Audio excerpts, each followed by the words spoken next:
Hello, innovators. I'm Todd Weyandt, and welcome to the Bridging the Gap podcast presented by Great Tech Group. You're invited to join our conversation to model the future of construction innovation and the digital transformation adventure of this great industry.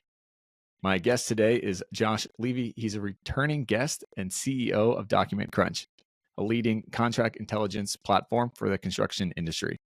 With a background in construction law and a passion for innovation, Josh is on a mission to empower industry professionals with the tools they need to navigate risk and uncertainty, especially in today's evolving economic landscape. Welcome back to the show, Josh. Thanks so much, Todd. It's great to be here. Yeah, excited to have you back on and catch up here. I was just chatting beforehand that it's been a while. You came on last time at episode 149. Now we're north of 300 episodes. So welcome back. Thanks for taking the time. Yeah, thanks. Yeah, as we were talking about, it's been about 2 years. I know you had my CTO Trent on not too long ago.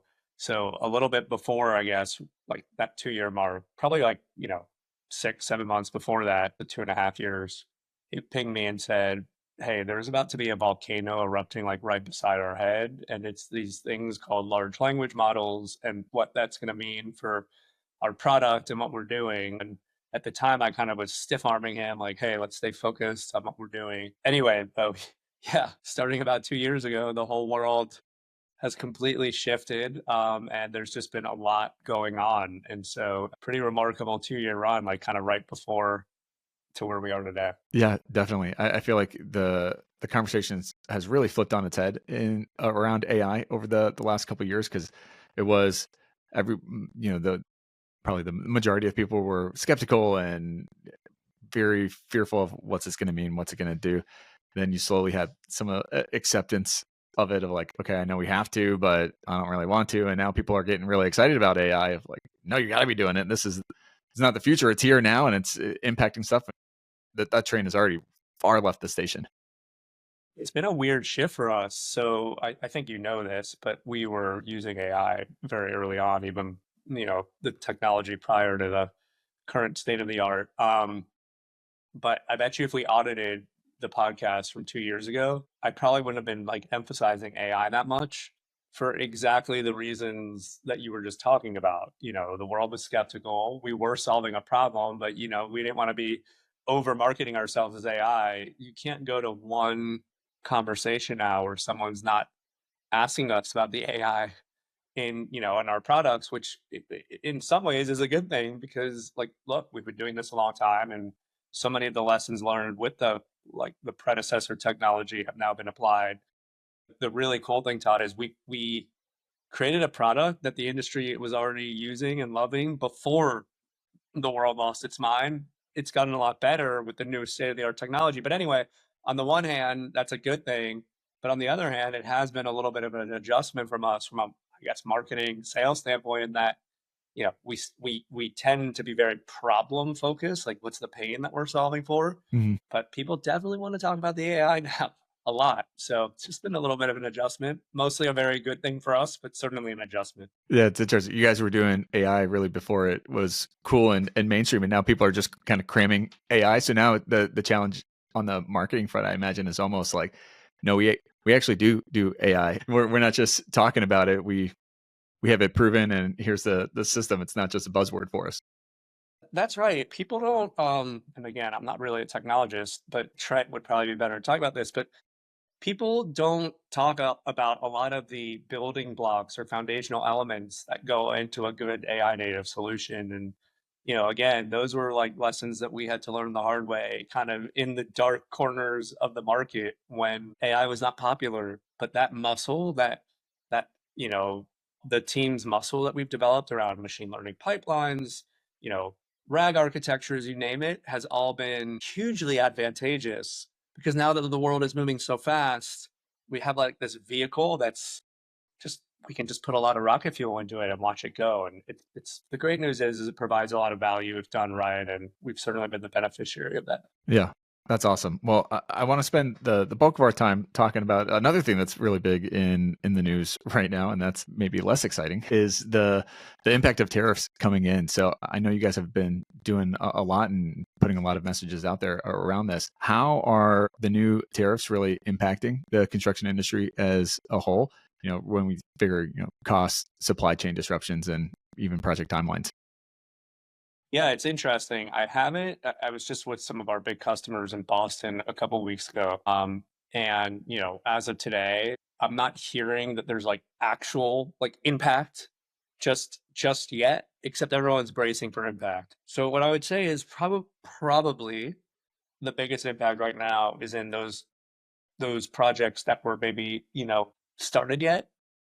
Maybe people are getting a little bit more hesitant about how they would price such projects. And that's, as long as you're aware, that's something we can manage, right? If you haven't started construction yet, the ability to just make sure you're protecting yourself from maybe an uncertain supply chain, because there will certainly be uncertainties associated with these tariffs. That's for sure. And I'm sure some of that probably is starting to trickle through now, though again, I'm not like out there on the front lines, I'm just talking to customers every day. But the thing that I'm actually most concerned about, and really what prompted us to like really try and do the thing that I think you want to talk to me about today, which is how we're helping companies solve for tariffs in real time, are those projects that are underway, those projects where maybe pricing has been agreed to and fixed, and now you've got a change in circumstance, and so a project that maybe you promised to deliver for $1 may cost two, and somebody's going to have to bear the cost of that. And so it's the contracts or the construction projects that are underway already that I think have the most opportunity to get just slammed as some of this new, I would say, these price increases and then the supply chain disruptions start working their way into our system. Mhm. And that's why we were very adamant about moving fast and hopefully giving folks, the opportunity to really audit their current contracts first and foremost to make sure that they understood what was going on. But then certainly going back to what you're saying, Todd, I mean, you need to be aware of this and you need to plan for it. But as long as you have awareness or knowledge, you can plan the future. Mhm. So for those other contracts, we can talk about how you should be protecting yourself too. But I'm really concerned about those projects that are underway already, where no one has the opportunity to go pencils down because there's already shovels in the dirt and things are already moving. And that's a big deal. Yeah. So, what kind of key contract provisions then should the contractors and subcontractors be on the lookout for in their current contracts to mitigate that risk? Yeah, I mean, the first thing that I think about is like changes in law. When there's a change in law or a change in policy, who's responsible for that? Is that a change event? Does that impact the price or schedule for performance? I think about, something that we spent a lot of time on with the industry during the COVID crunch, I will say, after, the supply chain was disrupted, there is material price escalation provisions.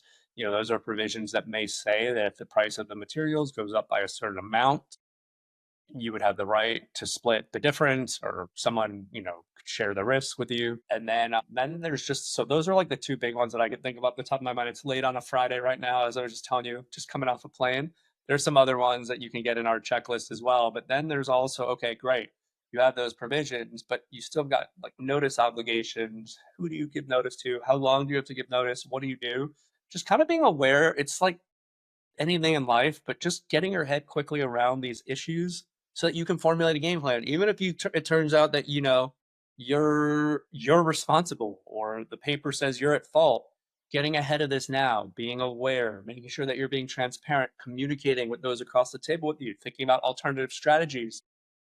I'm a fundamental believer. We were just at the E&R awards ceremony last night in New York City.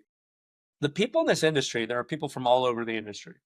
A lot of the industry has a vested interest in good outcomes for the industry, even though we like to say, oh, shove it down your wrist. Developers don't want their projects to go belly up because of a default, because someone couldn't pay. General contractors don't want their trade partners falling down mid-construction. So my point is, the sooner you can get around your head around this, whoever you are in the ecosystem, the sooner you can get your head around this, you can start having those collaborative discussions and game planning for like how maybe you could absorb this with minimal. I mean, I'm not going to say there will be minimal disruption, but with the most minimal impact possible given the fact that something now is changing that is Mm-hmm. likely to cause the cost or the schedule to go up on Right. your projects. Right. It's taking the proactive stance to then know what those disruptions are going to be and not be surprised by them when they come up and you're like, wait, what? You want how much?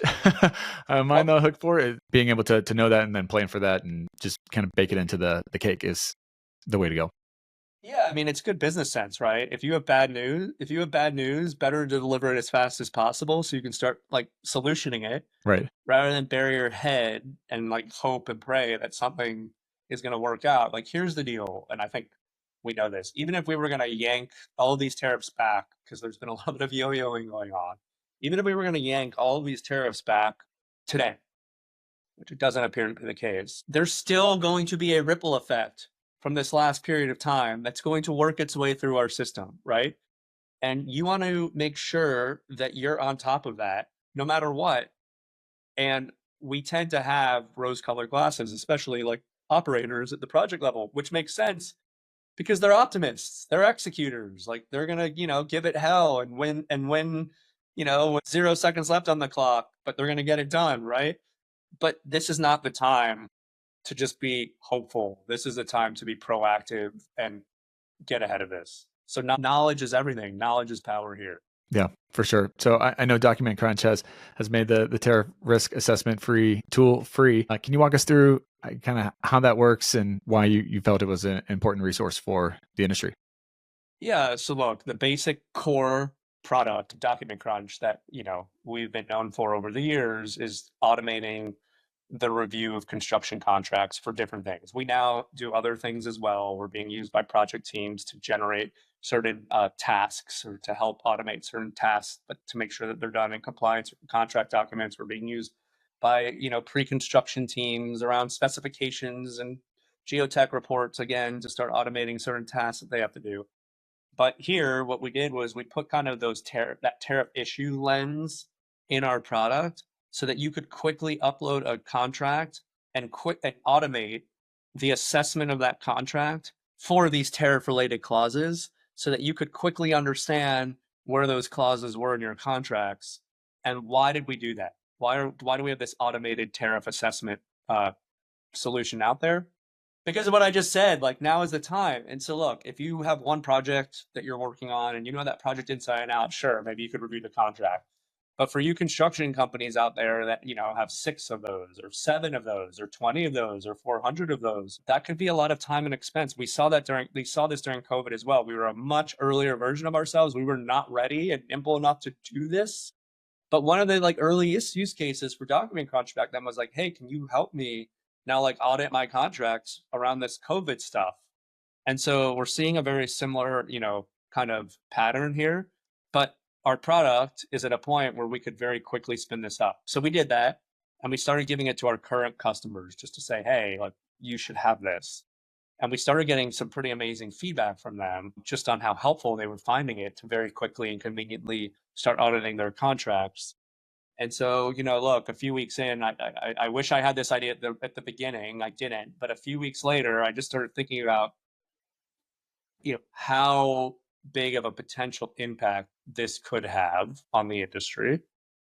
This is an industry that's given me so much in my 25-ish, 24, I guess, years in the industry, where every single day I've woken up thinking about this industry. Everything that I've ever gotten in life is as a result of this industry, frankly. There's really no other way to say it. This industry has provided my entire career to me. Again, for crying out loud, last night I was at this A&R award ceremony. This is my whole career. And I was just thinking about what a big problem this could be for so many companies. In fact, we know that during the COVID supply chain disruptions, a lot of great contractors went out of business. My friend Josh Levy at Nika will tell you that of the many great companies, healthy companies that just had to go out of business, shut their doors. Anyway, in response to all of that, we decided it wasn't just going to be for our customers. We're not just here for our customers. Of course, we care a lot about them. We're here for the industry. So we decided to make this product free for anybody. You don't need to be you don't need to be a Document Crunch customer, but we do want you to audit your contracts and get your head around your tariff assessment risk, because like I hope any good stakeholder in this industry, we're here for the long run. Like we want a healthy construction industry. And so we decided to give back a little bit here. And I decided to give back a little bit here because I wanted to be a great partner to this industry. And I don't think that like great partnerships are just about, paying customers, or I don't think great partnerships are just about, buzzwords. That construction is a big total addressable market that can be disrupted. I think that great partnerships are about being here for people, especially when the chips are down. And I talk about that a lot internally at Document Crunch too. In fact, we had an issue come up this week. We're struggling with a certain product release, and the product manager, was frustrated and upset. She's not shipping it as fast as she wants. And I sent a note to the company. I said, it's really easy for me to high five you all when you're crushing it. It's harder when the chips are down. And like in this case, I said, we should all be supporting our cruncher, our employee here when the chips are down. We feel the same way about the industry. And so that's why we decided to do it. Yeah. I love that. And I think that's a really cool thing about the construction industry is the sense of community that comes in it. Yes, there's, good, healthy competition and people want to win, but at the end of the day, people come around each other. And so I commend you for that. I think that's a really cool thing for sure. Good culture, community aspect of it. So yeah, that's awesome. Yeah. Industry, as you said, around with COVID as well too. It's gone through these seasons of disruptions and supply chain shock not that long ago. What strategies do you think that the construction industry learned from 2020 that we can apply in the tariff related risk today? Well, I think that's a lot of this, Todd. I mean, like what was scary was even into the COVID, like a couple years into the COVID disruptions, we audited, kind of using a similar framework. We audited, so I was talking about the National Electrical Contractors Association. We have a really big partnership there through Electri, their research foundation. And we have like many of their chapters are now Document Crunch subscribers on behalf of all their members. But anyway, we audited their contracts for like supply chain exposure. And still a few years later, I'm going to botch the number now because it was probably around the last time you and I spoke. But a few years later, it was still like 75% of those contractors had not protected themselves. And so I have a strange feeling, we haven't reran that study, but I have a strange feeling that we're like similarly exposed. I think the lessons learned are one, you've got to protect yourself the right way. And I don't think we're there yet as an industry. Hence, I'm trying to do my part through Document Crunch. But the other lesson, I'll take it maybe to a little bit of a softer, squishier topic. The other lesson is look how resilient we are.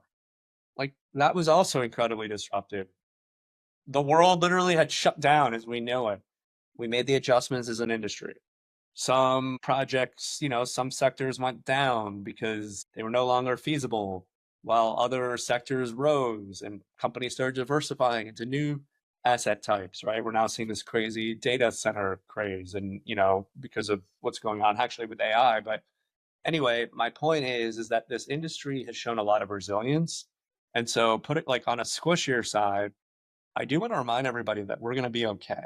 Like we are going to be okay, but you need to be prepared, and knowledge is power. And, we want to make sure that you stay on the right side of being okay, but the industry at large is going to be okay. We're going to make it through this. This is not a forever condition, in that even if tariffs exist for the rest of our time, we'll still figure out how to deliver feasible construction. Mm-hmm. But you need to be prepared. So I would say we should all take a deep breath and say, well, this is a tough moment. Maybe it's disruptive. Maybe it could cause some pricing pressure on our industry. We're going to be okay. We're going to make it through this because we're a great industry and we've made it through things like this in the past. Yeah, absolutely. I think construction has the greatest problem solvers of any industry because that's what you have to do on a job site. You're always solving problems that pop up, are unexpected, and you don't know. You got to figure it out and make it work. So construction industry as a whole, I think, is in good hands for sure to figure out creatively how to keep delivering all the projects. In terms of when people have identified that, all right, I have a risk here, I'm maybe overexposed, how should they go about effectively having that conversation to negotiate, whether it's fairer contract terms or sharing risk or what have you? How do they go about that conversation? Yeah, I mean, the negotiation, this is a great question. And I think, I spent over a decade as a construction attorney negotiating construction contracts for a living, right? So, from a negotiation standpoint, I think that it's really like where I was most effective in my career. And I think I got pretty good at this once upon a time. And frankly, it's not dissimilar for how I would think about doing any negotiation now, too, with any kind of a commercial agreement, but construction would stay there. I'm a believer that the person or the entity that's in the best position to manage a risk and price the risk should own it. Where you become, where you have an unbalanced risk allocation is when you push those risks on a party that's not best equipped to manage it. Let me give you a perfect example. I've done a bunch of work at airports in my career. I've done some work with some airlines, right? How many times have you had a flight that was delayed or canceled? How many times? A lot. Okay. Well, here's the deal. Those airlines, they know that. They have a whole formula around that like risk, and they actually like inherent in your like ticket for that flight is the price of your Cinnabon voucher or the other, like the hotel that you had to stay in on them. My point is they can manage that risk. So you think about like someone like that, you're doing work at an airport and the airline says, well, if you cause a gate closure, you owe me all the lost revenue of that flight.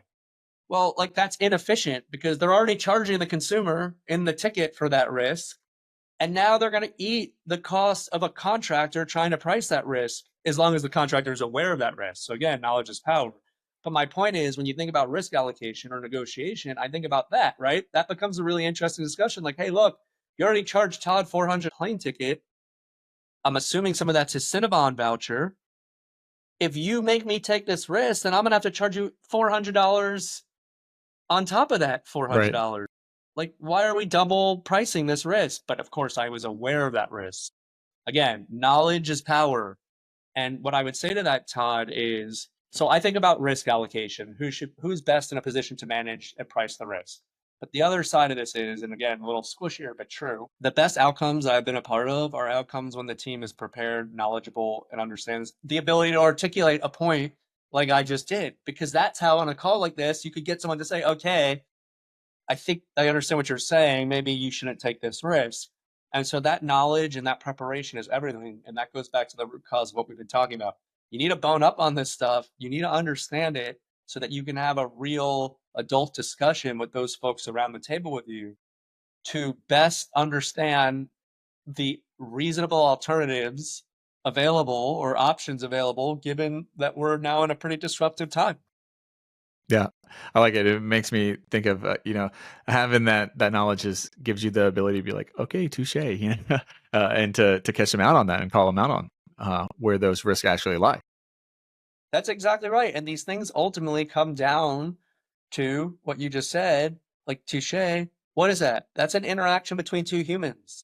This is completely relational. It's not like there's a robot adjudicating the negotiation. It's just a negotiation between humans. So your ability to reason and provide good feedback, not just, oh, strike it, screw you. No, that's not how it works in the real world.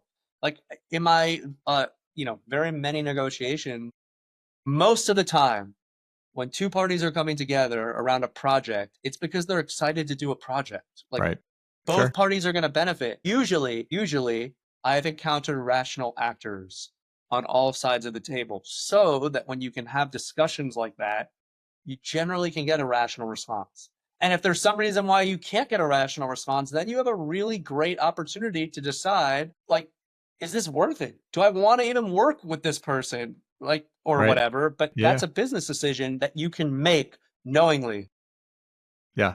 No, for sure. So beyond the contract clauses, what kind of practical steps come to mind that firms can take to reduce the reliance or reduce the risk of tariff affected materials and can diversify suppliers or consider it, alternate materials and stuff like that? Yeah, I think two things. I think one, you got to protect yourself in the contract. And so the issue is, so I would say that's the best like belt and suspenders way to handle this, right? Hmm. Put that fire protection around your deal so that you're not taking on unreasonable risks. I think if you're in the pinch, yeah, I think about, just alternative sources, alternative materials, alternative designs. It would be really interesting you probably would have a great podcast, maybe with some estimating or other operations folks to talk about how they're thinking about mitigating some of this Yeah. when they're in this pinch. Yeah. True. That'd be But interesting. again, that is where our resilience will come in. We will figure out those alternative paths. They may be a little bit murky right now, So but look, we will get there over time. yeah, for sure. Looking ahead, what steps should construction firms be taking to build in that long-term resilience against any future trade policy changes and even just the general kind of economic uncertainties?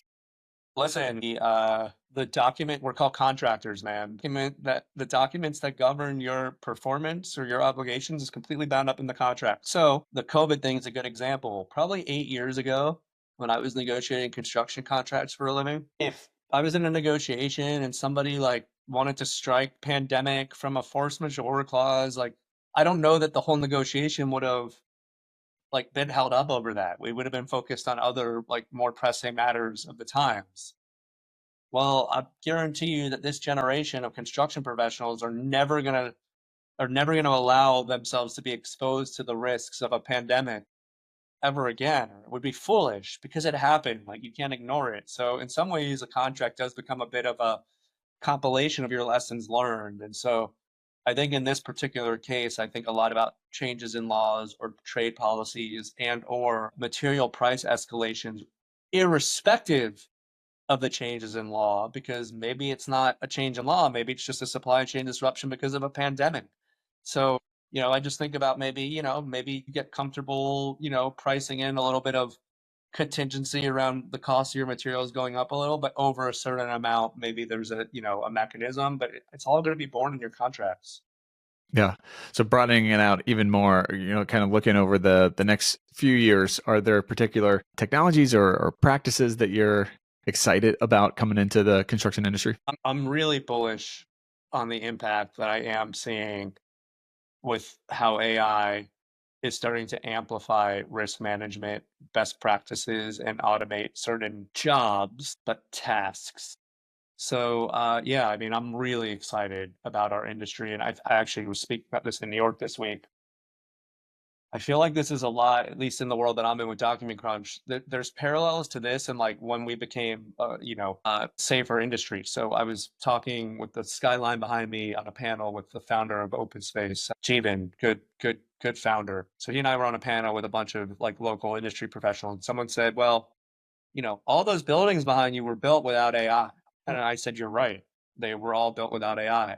You know what? Also, some of them were also built without hard hats. And you think about, how much better being a safer industry has been for our industry. I think about how much better of an industry we have an opportunity to be because this unbelievable technology, as Jeevan was saying, is now like the equivalent of a motor. We don't care about what motor is in our vehicles most of the time. We just care that the vehicle works, but the industry has the opportunity to be better now because of this very powerful wave of technology that's washed over us in the last few years. Yeah, for sure. I do not view AI as a threat at all. I think it unleashes all the creativity of the construction industry that's already there and it's been bubbling, and it's been through like sheer grit that the creativity has been able to come out already, and AI kind of opens that floodgate a lot more. We're seeing it every single day at Document Crunch, but let's take it back to the tariff thing. So instead of you having to go hunt and peck for 6 hours to figure out who's exposed where, you can have that information delivered to you in a minute. Here's the thing though, why is that important, Todd? Did that automate your whole job? No, it just automated the task of you having to mindlessly hunt and peck for this stuff. But now what do you get to spend your other 5 hours and 59 minutes doing? Preparing yourself to have that really important discussion that we were talking about needing to have. AI is not going to do that for you. In fact, all these people that promise agents, it's a little bit of nonsense. You still need to be that person who but now you can spend all of your energy being like, okay, I'm meeting with Todd tomorrow. Let me think about how I want that discussion to go. Let me spend some time mapping out some potential mitigations of this risk because the damn grunt work was done in 1 minute. You can now save yourself for that. And that's where you're going to move the needle. Yeah. More than agree. And that's how I think about AI. Yeah, more than agree. So as we start to wrap up here, kind of a couple rapid fire questions for you. What is the phrase modeling the future? What does that mean and look like to you? That phrase to me is synonymous with the responsibility and the accountability that I hold myself to as an innovator within this industry. It's great to have technology, but it's much more important to have leadership. So when you talk about that phrase, I think about us needing to be accountable to serving the industry solutions and a great experience so that we can actually shape a better future. Yeah, I think you guys are doing that over there at Document Crunch for sure. So you mentioned innovator. What does innovation mean to you? Innovation is the sum of technology times leadership. Innovation does not happen because of technology. Innovation happens when technology is then taken by people who are leaders and bent and shaped in a way that leads to a better outcome or a better future or better, present than what was behind in the past. And that's what innovation is to me. Innovation equals technology times leadership. Can't have leadership without people. Yeah, I really like that equation. I haven't thought about it in that way, but you're right. You can have the most innovative, most advancing technology, but if you don't have somebody behind it implementing it and kind of bending it to the real world practical realities, it's not going to do anything. It's just going to be a software on the shelf, so to speak. Dude, it's the biggest lesson I learned since you and I spoke 2 years ago. So 2 years ago, we were up and coming. We had some early traction, all that stuff. Why are we now enterprise grade and being used by like so many in the industry every single day?